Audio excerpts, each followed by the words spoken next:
This is how I pulled some dents out with this 3D printed dent puller. Check it out. First thing I'm doing here is just giving it a clean to help the glue stick better. It's pretty simple actually, just add a bit of hot glue to that tip and then put your puller on it while the glue's still kind of soft. Give it a quick yank.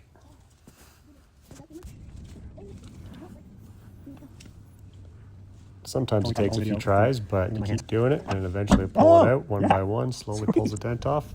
Just have a few extra glue sticks handy so you can get all those dents pulled.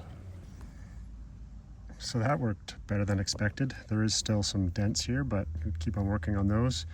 Big one here, pretty close to the seam, so I don't know if I'll be able to pull that.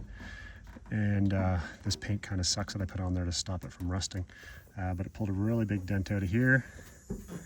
And that's probably as good as it's gonna get, but better than a big concave divot there. So I'm gonna move on to, there's a big one at the back. I'll try and pull that one. Again, I think that one's been pressed up.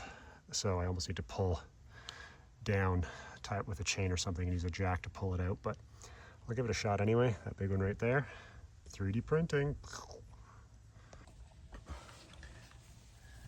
I doubt this one's gonna work, but I'm gonna try it anyway.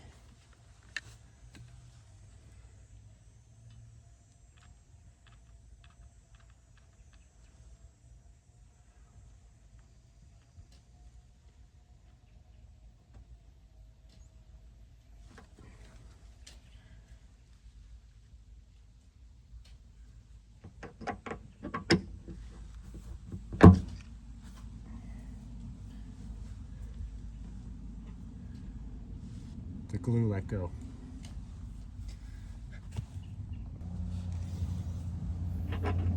At this point, it was getting a bit too hot, so I gave up after this last try. I'll have to try something different on this dent at the back. But I was quite impressed with how this thing worked for a 3D print.